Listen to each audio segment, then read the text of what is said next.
Hi everyone, and welcome to our Supports and Accommodations video series presented to you by the Office of Educational Assessment and Accountability at the Michigan Department of Education.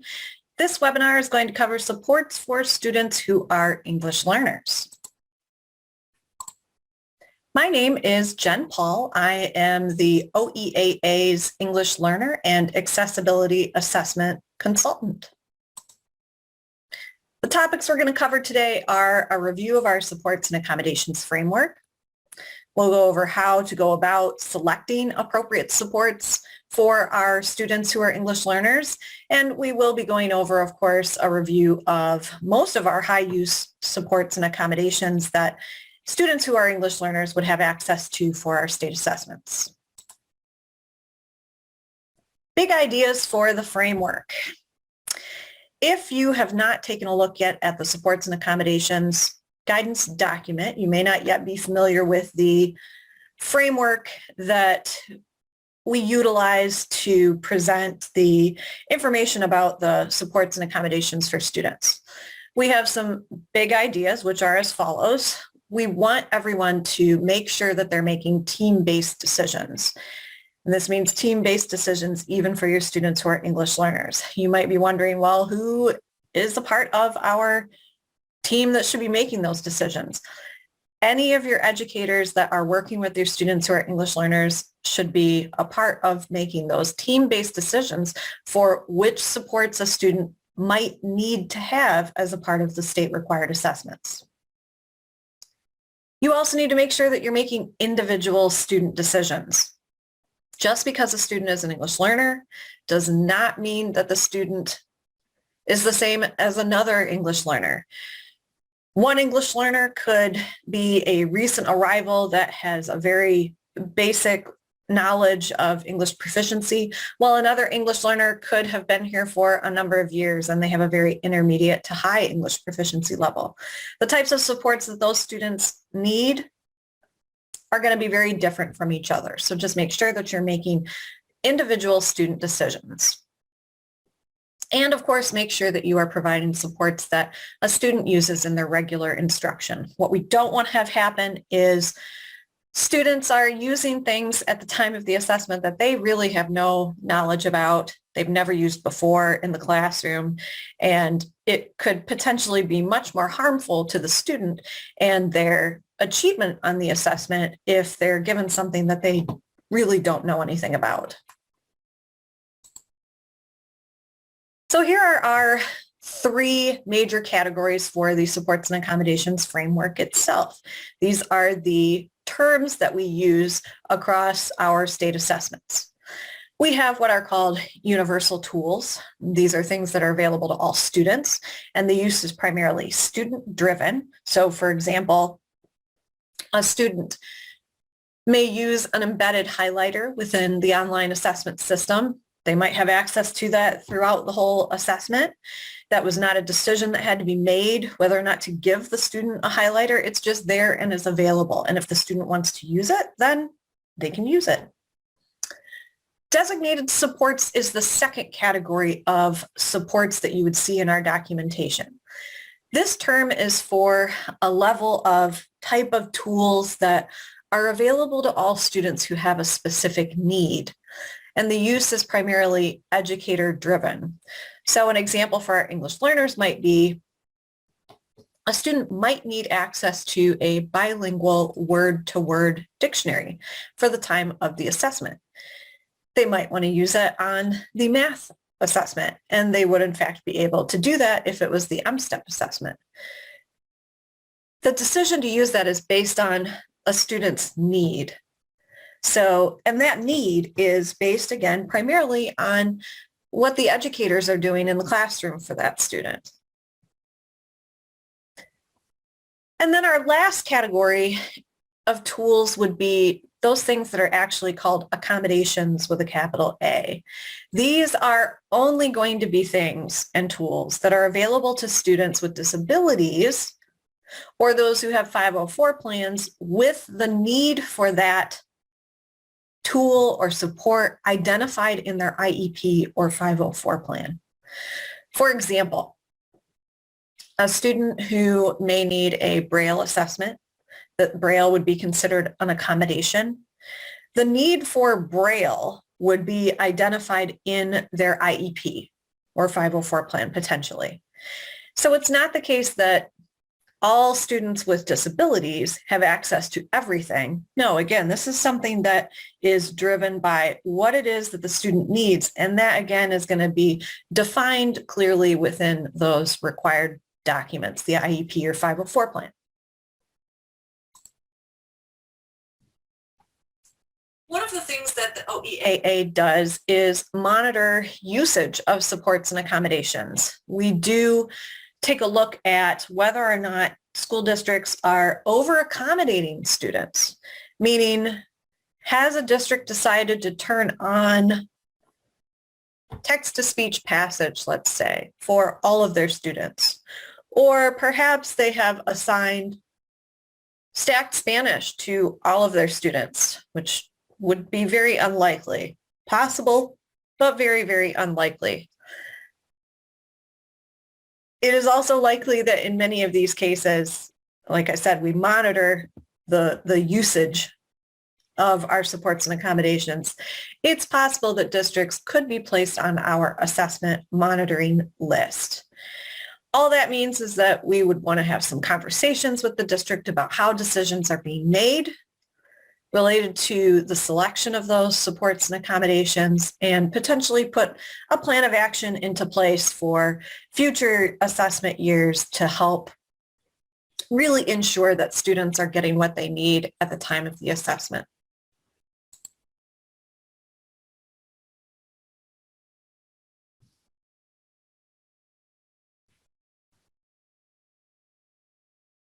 We do have some important resources.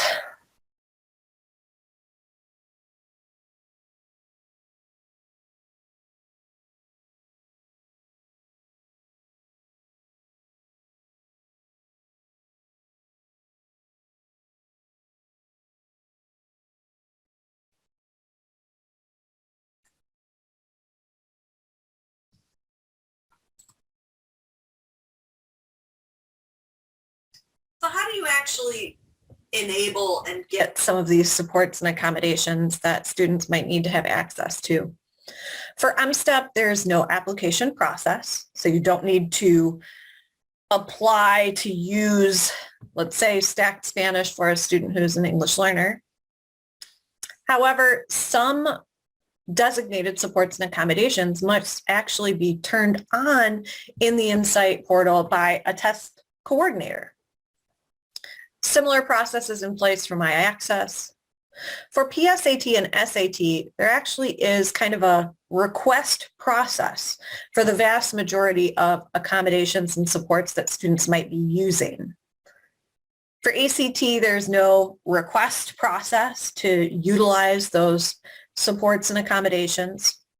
And for WIDA, there's also no request type process. But again, similar to My Access and MSTEP, some embedded accommodations must be enabled in the test management system prior to the student actually beginning the assessment. So for the purposes of this video, when a designated support or accommodation must actually be enabled in the online test management system, this icon will be displayed, the plus icon. Let's talk a little bit about our English learner students. We have, as I already mentioned, a variety of students that actually compose the English learner group. You have students that have low English proficiency levels. You have students with an intermediate English proficiency, high English proficiency. You have students who are refugees. Many of our refugees are coming from backgrounds with very limited formal schooling, which has an impact on their day-to-day classroom experiences and the instruction. You have students that are migrants that are here for periods of time, and then they go to another state. We have students who are long-term English learners. So these are students that have not yet reached the proficiency level necessary to be exited from English Learner Services. They may have been here for a number of years and they have not been able to exit from that EL status yet. And then we also have students with disabilities who are actually also English learners.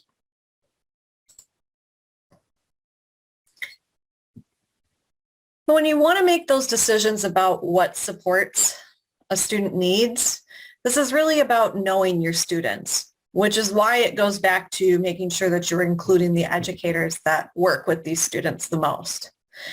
Some of the questions that you'll want to start asking are things like, what is the student's level of English proficiency?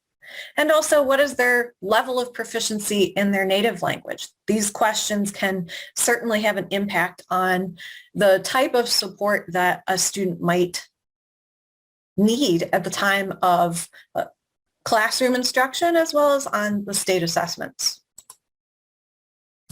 We're going to start with M-STEP, and let's talk first about what would be appropriate for a student that has low English proficiency for the M-STEP assessment. We do offer a designated support for a full on-the-fly oral translation. This is going to be available for students who are better able to show what they know by understanding the content of the assessment in another language. This is available for paper, pencil, science, and social studies. However, the translator, whoever's actually going to be orally translating the test for the student, must use the English reader script as their guide. It's also something that's available for the online math assessment as well. In that particular case, you must do an individual administration so that no other students are distracted.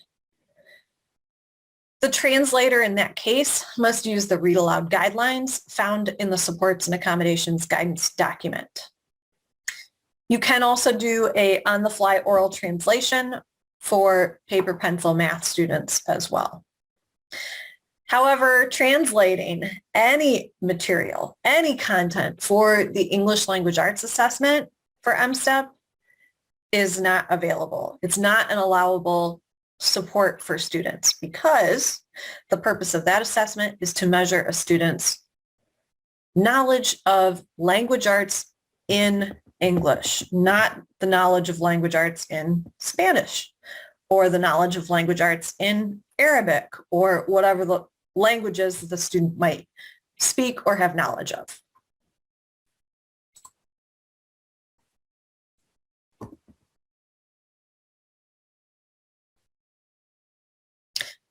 Again, just kind of giving you a little bit more detail here.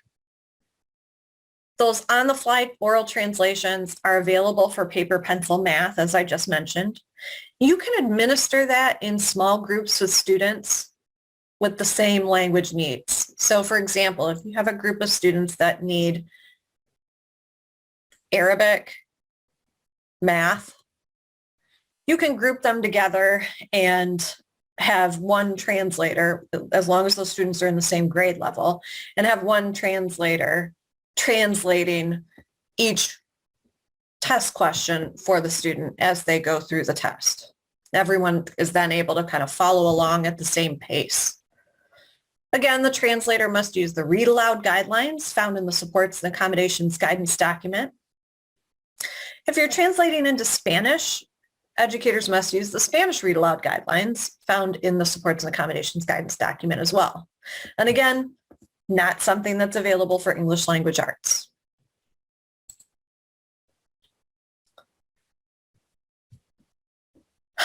One thing that we really want to impress on educators is that you should not be providing an oral translator for students just for the purpose of taking the state assessments. If the student isn't regularly getting a support like that on a regular basis in the classroom, then you really should not be providing it for the purposes of the assessment. Also know that not every educator is qualified to administer the test for a student with an on-the-fly translation. We do have some qualifications that we would like folks to adhere to when they think about who can actually do those on-the-fly translations. And there's a qualifications list that we provide in the supports and accommodations guidance document as well. For example, with some students that are using languages that are very low frequency languages, the only person that you might be able to find that speaks that language is perhaps a parent of that student. That's not going to be an appropriate choice for administration of the assessment. Another option for students that have low English proficiency is a full text stacked Spanish translation option. This is available online and paper pencil for math. It's also available for online social studies. In this case, you can group administer this assessment if those students are taking that assessment in the same grade. If students use this, they are also provided Spanish audio by default.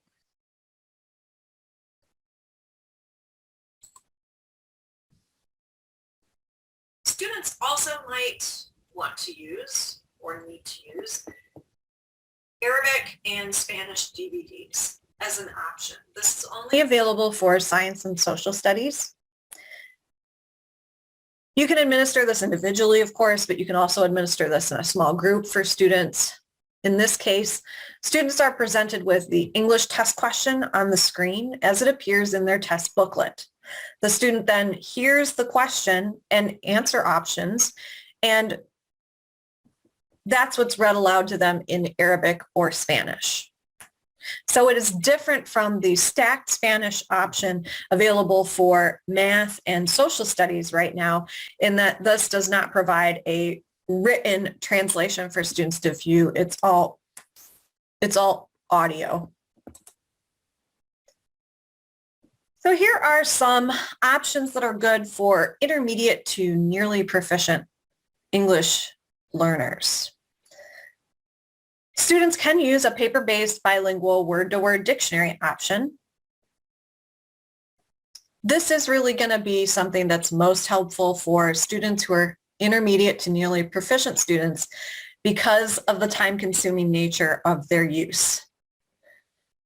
Meaning, if you've ever taken a look at one of these word-to-word bilingual dictionaries that are paper-based, you can imagine if a student had very limited English proficiency, the amount of time it would take for that student to look up absolutely every single word in that book just so they could get through one particular test question.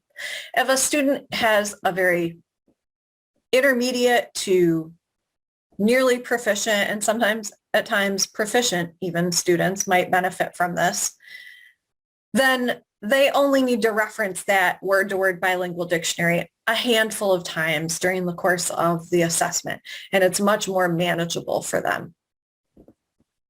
These dictionaries or glossaries, these bilingual word-to-word dictionaries, don't actually provide definitions. What they do is provide a word-to-word translation without defining the words for students. These resources must be paper-based due to test security concerns. Students can use these resources for math, science, or social studies. And again, providing this for English language arts would invalidate the test. Some other really good options are the paper-based L1 glossary. So that's L1 being first language. These are resources that we provide, MDE provides, and are available for paper pencil mathematics. They're available in approximately 10 languages. They must be accessed through the OEAA secure site. And the words listed on the glossary are specific to the test questions for the paper pencil form. So for example, a student would see the list of questions 1, 2, 3, 4, 5, 6, 7, etc. down the left-hand side of the glossary, they would see a selection of words for each question and a corresponding translation. So it's not going to provide all of the words that could be translated within a test question. It's just going to provide a selected set of words within the test question itself. For students that are taking the online assessment, they do have a similar option. Students can use the Arabic or the Spanish glossary, and it works the same way. It's just an electronic version of the resource that matches the test form that they would be taking online. And again, it's going to list the words that correspond to the particular test question. And again, it's just a selected set of words from the test questions themselves, not every single word from the test question.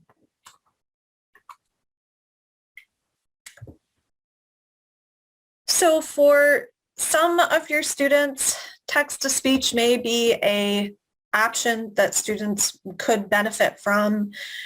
Again, if your students are English learners, this is just a decision that you're going to have to make at the local level utilizing our text-to-speech and read aloud guidance that we have in the supports and accommodations guidance document. And I would also direct folks to take a look at the text-to-speech video that will accompany this English learner video as well. The College Board assessments, so we've switched now from M-STEP to the College Board assessments. The College Board assessments do offer some supports for students who are ELs. One of those supports is the availability of 50% extended time and paper-based word-to-word bilingual glossaries. In this case, for College Board's assessments, there is a list of bilingual glossaries from which you must select in order for a student to use that particular support. So it's not the case that a student can use just whatever. There's a list that students should be selecting from. ACT WorkKeys also has some supports and accommodations that are going to be useful for students that might be English learners, such as, again, a bilingual word-to-word glossary option. Again, this is from a specific list of glossaries that you would have to select from. And there is a full-text Spanish version of the ACT WorkKeys assessment. Students in this particular case, if they took that assessment, they would receive the results in Spanish as a Spanish NCRC, which is your National Career Readiness Certificate.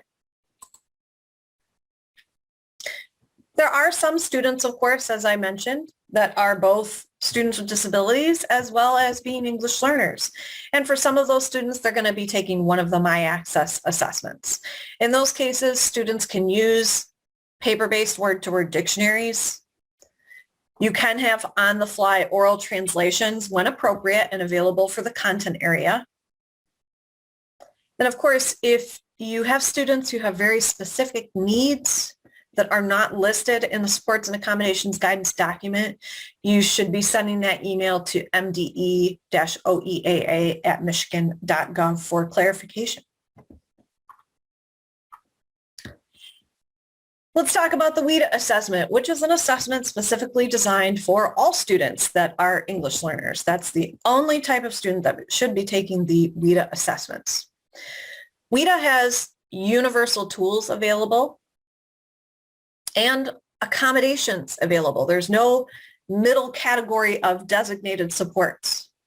You've just got universal tools and accommodations.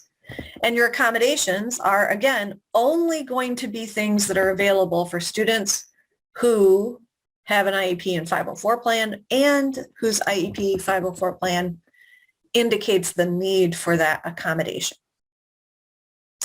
There are no supports on this assessment that are going to be available to support a student's second language needs, to address their English needs. Why? Because the assessment is measuring their ability in the English language. So, for example, you cannot translate this assessment because what we're measuring is students' English abilities. That's exactly what we want. And I often hear people say, well, but how can they take this test? They don't know English. That's okay. It's okay if they don't know English. That doesn't matter for this assessment. That's exactly what we are trying to understand better when students take the WIDA assessments.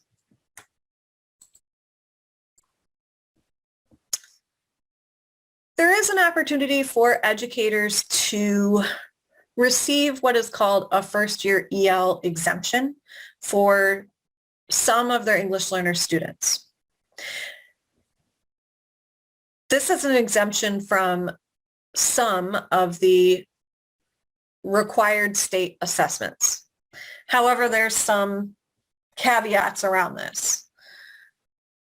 In order for a student to be considered for this first year EL exemption, students have to be considered what we call a recent arrival, meaning they've been in U.S. schools 12 months or less. And if they are, then they might be eligible to be exempt from the first year of any of the English language arts portions of the state assessments. So a student could be exempt from the MSTEP ELA test or from the appropriate content areas for the College Board assessments. However, the exemption only applies to English language arts, not English language development and proficiency, which is what the WIDA assessment measures. So it does not apply to WIDA.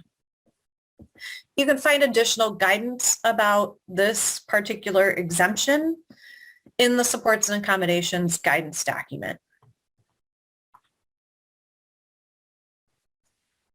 And again, just want to point folks to a lot of really great resources available on our web pages. Of course, one of the most important ones where you can find all of this information that I've covered in the video, which is the supports and accommodations guidance document. There are also supports and accommodations recording and tracking resources to help you stay organized throughout the process of selecting and identifying Universal Tools designated supports and accommodations for students. And if you have any questions after watching today's video, please send them to mde-oeaa@michigan.gov. Thank you so much.